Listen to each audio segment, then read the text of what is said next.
Jane stepped into the house late on Sunday night after a weekend away.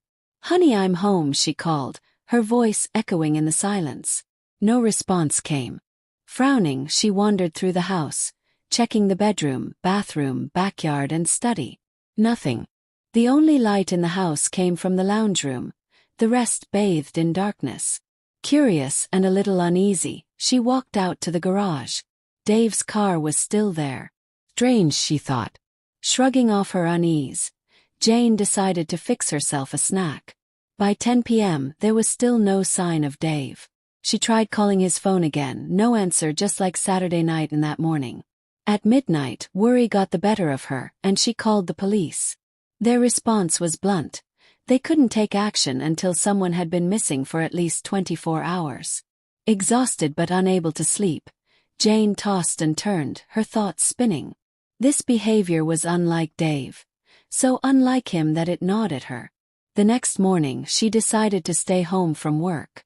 At 8 a.m., she called the police again, explaining that she hadn't seen her husband since Friday.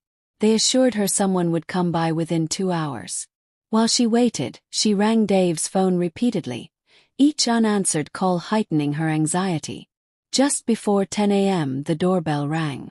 2 uniformed officers stood on her doorstep, their expressions unreadable. She ushered them inside and recounted everything she knew. One officer with a notebook in hand asked Mrs. Brown, "Where does your husband work?" "We run a company together. Havelock Industries," she replied. "Dave is the CEO, and I handle administrative duties, bookkeeping, and similar tasks." "Sounds like a successful business," the officer said. "Yes," Jane admitted. "We can afford a comfortable life." "And you say this behavior is unusual for your husband?" "Completely. Dave is a creature of habit." "He's predictable to a fault," Jane said. "How would you describe your marriage, Mrs. Brown?" Her tone sharpened. "What are you trying to imply?"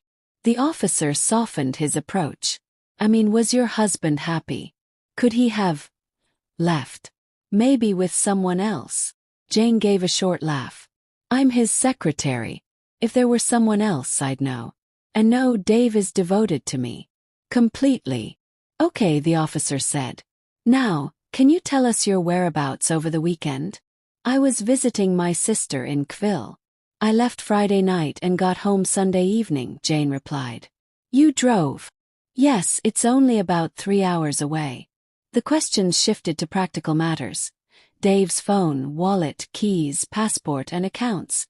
Jane showed them his car in the garage and retrieved his keys and passport from the safe. Opening his bedside cabinet, she found his wallet still there. The officers exchanged a glance but said nothing. When Jane asked about the signs they mentioned earlier, the officer hesitated before saying, "Aside from his phone, there's nothing to suggest he left on his own. It doesn't look good." After compiling the requested information, Jane watched the officers leave. As they got into their car, the senior officer turned to his partner. "That didn't feel right," he said. "What do you mean?" "Her reaction when we asked about the marriage. Defensive. And she hesitated when we asked about her weekend. Something's off. Let's check her sister's number." 2 days passed without any sign of Dave. Jane's worry grew unbearable. She called the police multiple times each day, but there was never any news. By Wednesday morning, the same 2 officers arrived at the office and requested privacy. They stepped into Dave's office, their demeanor more serious. The senior officer began, "Mrs. Brown, on Monday, you told us you were at your sister's in Kville all weekend. Is that correct?" "Yes," Jane replied. The officer's gaze hardened. "Then why were you lying?" Jane froze. It had been an instinct to stick to the story, a reflex born from months of deception. Her voice faltered. "I didn't want Dave to find out." "Find out what, Mrs. Brown?" "That I wasn't at my sister's." "Where were you?" Jane hesitated, shame creeping up her face. "At the Hilton. Across town."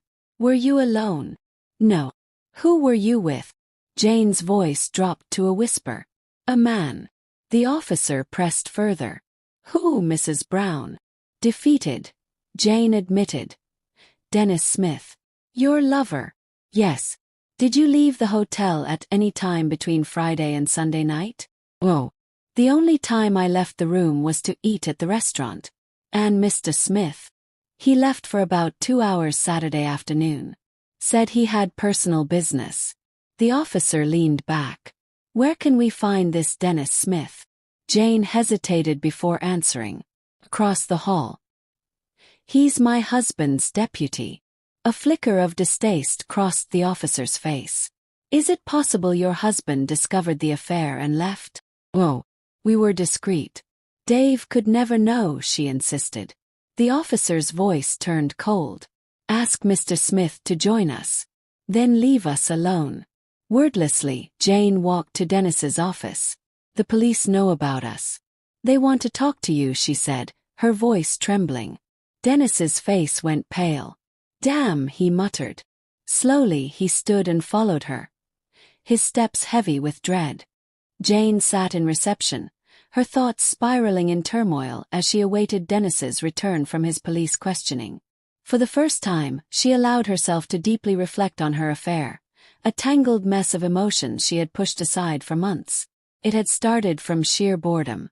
Intimacy with Dave, her husband, had grown into a monotonous routine, lacking the spark of earlier years. Dave had stopped asking for anything exciting long ago, leaving her longing for more. So, when Dennis made his desires clear, Jane had hardly hesitated. It wasn't love, it was the thrill of secrecy, the forbidden nature of it. But even the thrill hadn't been without pangs of guilt. Jane recalled one sharp memory. About 4 months into the affair, Dennis had suggested trying something new. The moment mirrored an eerily similar proposal from Dave years prior, one she had rejected outright. She'd realized, fleetingly, that perhaps she was partly to blame for their stagnant marriage. Yet, she had buried that thought as quickly as it had surfaced, indulging instead in Dennis's attention and the novelty he offered. Their most recent weekend together had been a turning point. On Friday night, Dennis had proposed that they both divorce their spouses and start a life together. Jane had shot him down immediately. She had no intention of leaving Dave, no matter the state of their marriage. But Dennis persisted, and by Saturday, their arguments grew heated. Words were exchanged that made Jane question Dennis's motives. Was he truly in love with her, or was he eyeing her half of the company?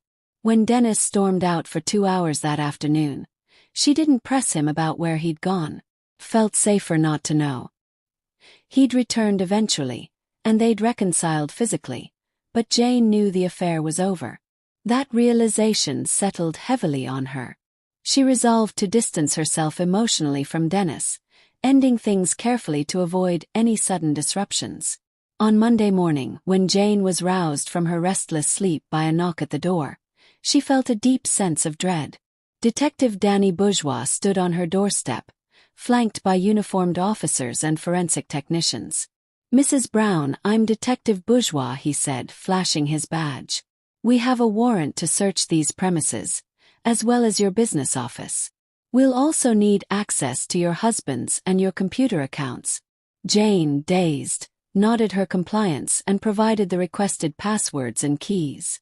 As the team began their search, she felt powerless. Her heart sank further when she saw one of the technicians using a strange tool on the floor, another digging through Dave's car. She needed answers. Desperate, she called Dennis. No answer. She dialed the landline at his home. Andrea, Dennis's wife, picked up.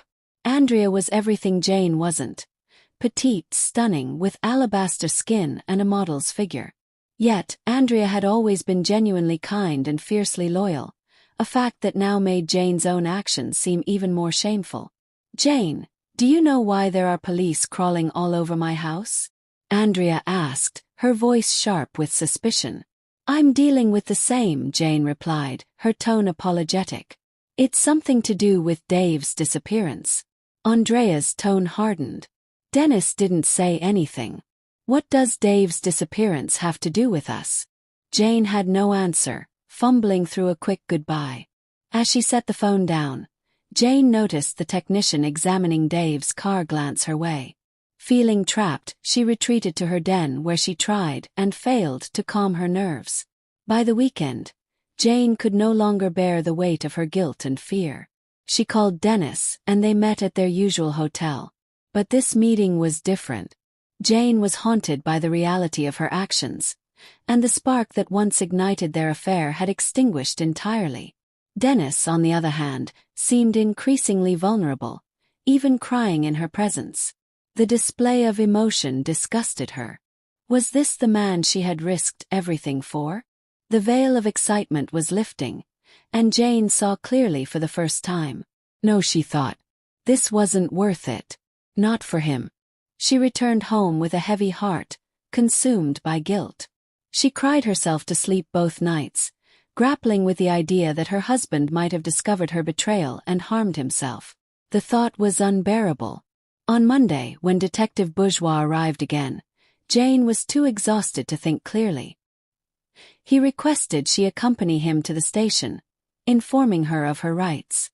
She agreed, too numb to protest, and was driven to the police station in silence. As they pulled in, she caught sight of Dennis being led into the building, his face pale and drawn. Inside, she was escorted to an interview room, joined by Detective Bourgeois and an unidentified female officer. "This conversation is being recorded," Bourgeois began. "Do you consent to this?"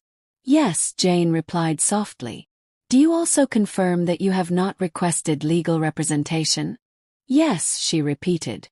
"Mrs. Brown," Bourgeois continued, "we've been monitoring your husband's bank and credit card accounts. There has been no activity since Saturday morning, the day you were away. Can you confirm where you were that weekend?" Jane hesitated but admitted to the affair with Dennis. Her voice faltered as she explained her initial lie, insisting she hadn't wanted the affair to become public knowledge. Bourgeois' sharp gaze made her feel exposed, but she answered every question, even as the shame burned in her chest. Then Bourgeois dropped the bombshell. "Are you aware that, on the Friday before your trip, $8.3 million was transferred from your company's account to Dennis Smith's personal account, and then to an untraceable account in the Cayman Islands?" Jane's heart sank. "No," she whispered, her voice barely audible. "Can you account for your whereabouts at 5 p.m. that Friday?" Bourgeois pressed. She froze. That was when she and Dennis had slipped into the stockroom for an illicit encounter. The realization hit her like a physical blow. Had Dennis used their affair as a cover for something far more sinister? "No," she finally admitted, her voice trembling. Detective Bourgeois exchanged a grim look with his colleague. For the first time, Jane understood the full gravity of her situation. Her world was crumbling, and she had no one to blame but herself. Jane sat frozen, her thoughts a turbulent sea of confusion and dread. She hadn't even begun to process the possibility that her husband might be dead when Detective Danny Bourgeois delivered the blow. "Mrs. Brown," he said calmly, though his words carried a cold edge, "we suspect your husband is deceased." Her breath hitched. "No. That can't be." The detective leaned forward, his sharp eyes pinning her in place. "Look at the evidence. His accounts have been inactive for days. His passport hasn't been used, and we've confirmed he hasn't left the country." Jane tried to interrupt, desperate to mention that Dave, with his dual citizenship, had a second passport. But Danny was relentless, cutting her off before she could regain her footing. "You asked about his cell phone earlier," he pressed. "It was found last Tuesday in a dumpster just 1 block from your office. Alongside it, we discovered a roll of plastic sheeting. Both the phone and the sheeting had traces of blood, your husband's blood type." Jane's face drained of color. Her voice faltered as she whispered, "No. No, I." The detectives exchanged glances, misinterpreting the sheer horror on her face as guilt. "And then there's the trace of a large bloodstain found on your kitchen floor," Danny continued, his tone razor-sharp. "Too matches your husband's blood type. Would you care to explain that?" Jane could only shake her head, her throat too dry to speak. Danny pushed forward, keeping her off balance. "Perhaps you'd like to comment on the prenuptial agreement we found in your safe." The one that states all marital assets would go to the offended party in the event of infidelity. For the record, Mrs. Brown is shaking her head again. Her vision blurred as he continued. At Dennis Smith's residence, we found a fishing knife. Someone tried to clean it, but forensic analysis uncovered traces of human blood. Again, your husband's blood type. And lastly, Mrs. Brown, Danny paused for emphasis, we found blood in the trunk of your car. That blood was spilled on Saturday evening, during the time you claim your car was parked at the Hilton Hotel. Jane's mind reeled. The evidence was piling up like bricks, sealing her into a tomb. She shook her head numbly, her voice finally breaking through. I need a lawyer. Danny's expression hardened. Jane Brown, I am arresting you for the murder of David Brown. You have the right to remain silent. Anything you say can and will be used against you in a court of law. Before he could finish, Jane fainted. The night in custody passed in a haze. By morning, she was brought before a judge, who set her bail at $250,000 and ordered her to surrender her passport. With trembling hands, she accessed a business loan account to secure her release. When she finally returned home that night, Jane was a shell of the woman she'd been just over a week ago. The realization of Dave's death crushed her, but what truly broke her was the gnawing guilt. She couldn't stop replaying the imagined scene. Dave's body collapsing onto the kitchen floor. His face wrapped in plastic, staring at her through lifeless eyes. The phone's sudden ring shattered her dark thoughts. She answered mechanically. It was Dennis. Jane, his voice cracked. You have to help me. Andrea's left me, she cleaned out our accounts. I need you to post bail. She barely processed his words. Okay, Dennis. Logging into the same loan account, Jane transferred another $250,000 to secure his release. The next morning Dennis called again. Thanks, lover, he said. His tone laced with desperation. Can I come over? I need to see you, Jane. I need a hug. Jane hesitated but relented. Okay, Dennis. See you soon. When she heard the cab pull up outside her house, she stood and walked to the door. Her hand trembled as she turned the knob. The sight of Dennis on her porch snapped the last thread of her sanity. You lying, murdering bastard, she hissed, her voice a venomous whisper.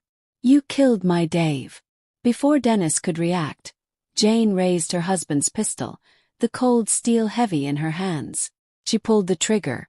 The bullet struck Dennis squarely in the chest, his body jerking violently before crumpling backward.